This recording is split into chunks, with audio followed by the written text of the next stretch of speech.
Seguimos, amigos, con más de Noticias en Vivo. Estamos conversando con la diputada Viviana Lucas sobre la situación del Parlamento, la persecución a los diputados y esta nueva propuesta que ha hecho Nicolás Maduro de que se adelanten las elecciones parlamentarias en medio de, como les hemos dicho, la crisis y la tensión política que aumenta, y sobre todo cuando los ciudadanos exigen la salida de Maduro del poder por considerarlo un usurpador de la presidencia. Pero también Viviana decía Diosdado Cabello que el año que viene habrá elecciones para renovar el Parlamento, como lo manda la Constitución, y que él se pregunta, bueno, ¿cuál va a ser la posición que asumirá la mayoría opositora que está hoy en la Asamblea? ¿Van a participar o no en ese proceso electoral, considerando que ustedes tienen como una premisa el que no hay condiciones actualmente para realizar ningún proceso electoral? Sí, yo creo que lo voy a casar con la pregunta del día, y ahí agregaría una opción. O sea, ¿qué busca, la verdad, Diosdado, Nicolás y el régimen lanzando este adelanto de las elecciones de la Asamblea Nacional? Yo creo que lo que buscan es sembrar duda y desesperanza.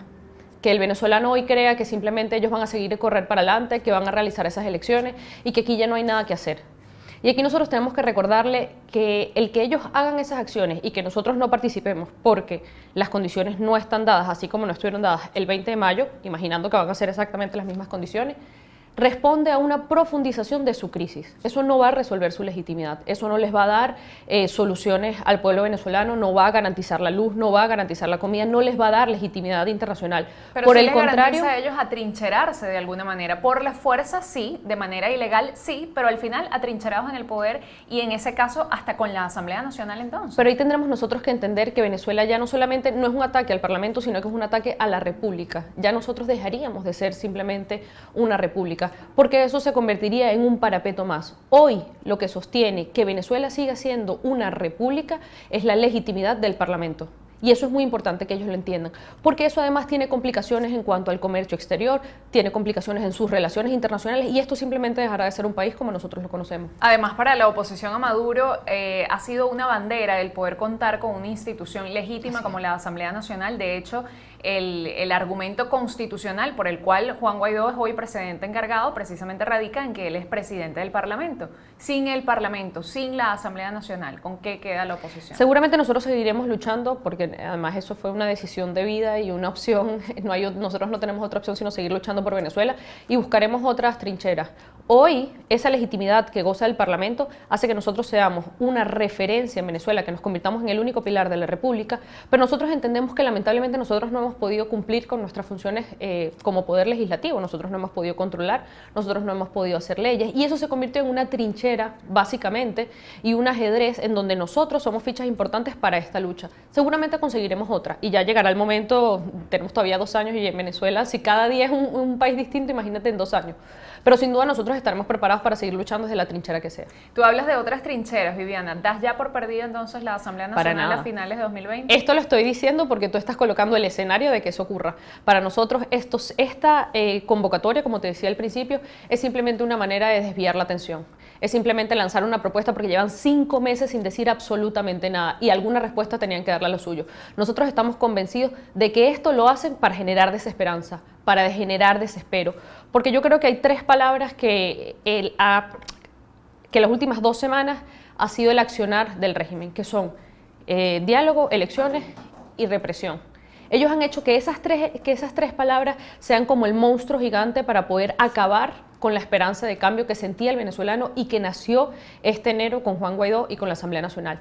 Nuestra lucha sigue siendo la misma de la Operación Libertad, seguir despertando conciencias para que la gente entienda que esto es un juego más del régimen y que nos toca a nosotros entender que no podemos caer ahí, a pesar de las persecuciones, a pesar del miedo que nos quieren infundir, a pesar de que crean y empiecen a colocar el diálogo como si para nosotros fuese malo, pero para ellos es bueno, a pesar de que quieran sembrar en las elecciones y seguir eliminando nuestro tercer punto del mantra, porque simplemente ellos creen que es una elección.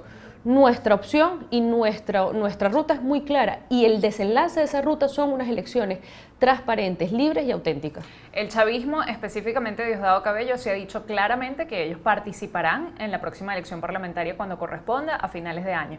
En ese caso, si el chavismo logra hacerse entonces con el Parlamento venezolano, ¿veríamos también un escenario de usurpación en la Asamblea Nacional como se está viendo en Miraflores? Seguro, pero antes de llegar a ellos van a tener que resolver un rollo que tienen entre la Asamblea Nacional Constituyente, es o no es legal. O sea, para incluso ellos poder llegar ahí tienen que transitar un camino que para ellos es muy espinoso, porque resulta una contradicción absoluta que tú hagas, además de, digámoslo así, de la ampliación de tus poderes máximos y absolutos, como han querido pintar la Asamblea Nacional Constituyente, para poder hacer un cese y volver a la Asamblea Nacional. Entonces, yo creo que nosotros lo que tenemos que hacer es no distraernos con eso, es responder de manera clara, es decir, y con un acuerdo que nosotros en la Asamblea Nacional de ayer logramos aprobar, en donde el 20 de mayo no fue para nada una elección, las condiciones por las cuales fueron dadas, desde la convocatoria por un ente que no era legal, hasta todo lo que implicó el desarrollo del proceso electoral, hace que eso no sea una elección, sino que sea un fraude, se puede extrapolar a cualquier elección si las condiciones no cambian. Bueno, y mientras tanto, el canciller de Nicolás Maduro, Jorge Arreaza, ha estado por el mundo pregonando que en Venezuela hay una situación de normalidad. Vamos a escuchar qué fue lo último que dijo. Y no solo que sigue Maduro, sino que el país está en paz. Hay calma en Venezuela. En Venezuela no hay ninguna guerra, no hay ningún enfrentamiento. La gente está estudiando, la gente está trabajando, la gente está tratando de producir, luchando contra la adversidad y los problemas de la economía.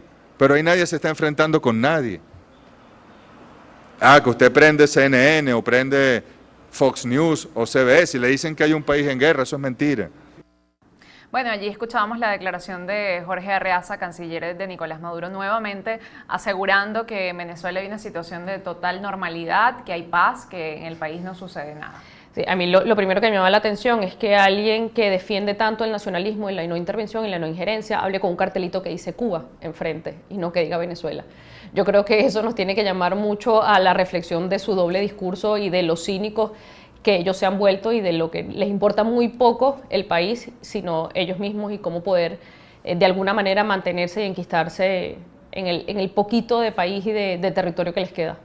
Viviana, ¿cuál es el escenario que tienen previsto para el próximo periodo legislativo? En principio, por el acuerdo al que llegó la Mesa de la Unidad Democrática en el año 2015, le tocaría a los grupos minoritarios, ¿no? A los partidos minoritarios. ¿Hay posibilidad de que resulte reelecto Juan Guaidó como presidente de la Asamblea Nacional y siga llevando pues esa bandera que ha estado ostentando hasta el momento? Yo creo que antes de pensar en eso tenemos nosotros que seguir en nuestra ruta. Queda muchísimo para poder llegar nosotros a enero del 2020 y soy muy insistente en esto, pero nosotros no permitamos que el régimen nos coloque ahí, porque eso hace que nos desvíe de nuestro presente, eso hace que nos desvíe de nuestra lucha de hoy. Ellos quieren que todos los venezolanos nos pongamos a pensar en la próxima elección de la Asamblea Nacional, cuando los problemas que viven hoy el venezolano poco lo aguantan.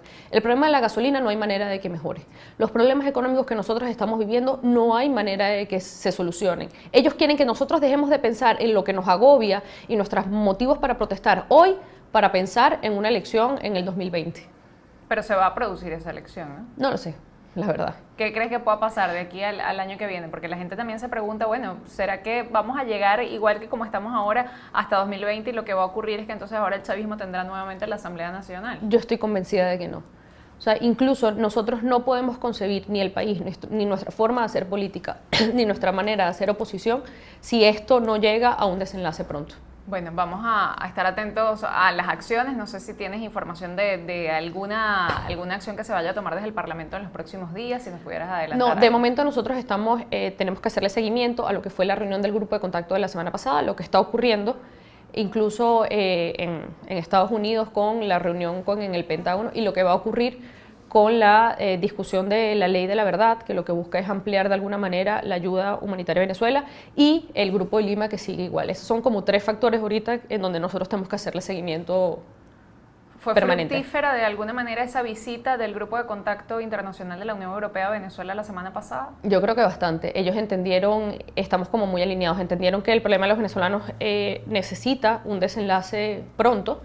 Aceleraron sus tiempos porque mandaron a representantes con mayor cargo y mayor jerarquía dentro de Europa, y además entendieron muy bien el tema de las condiciones electorales. Entonces ningún proceso electoral que se plantee puede pasar por unas condiciones como las que estamos viendo ahorita. Sin embargo, el representante de Italia, que fue uno de los enviados, decía a medios de comunicación que de alguna manera les sorprende que la posición del gobierno de Nicolás Maduro es no aceptar la crisis en la que está inmersa el país. ¿Eso en qué lugar nos deja entonces? Si no hay un reconocimiento de la situación por una de las partes, pues pareciera que estamos muy lejos de avanzar hacia una resolución. No, lo importante es que ellos entendieran que ellos están en negación, porque ¿Por la qué verdad es nosotros llevamos mucho tiempo entendiendo y sabiendo que ellos están negados a eso.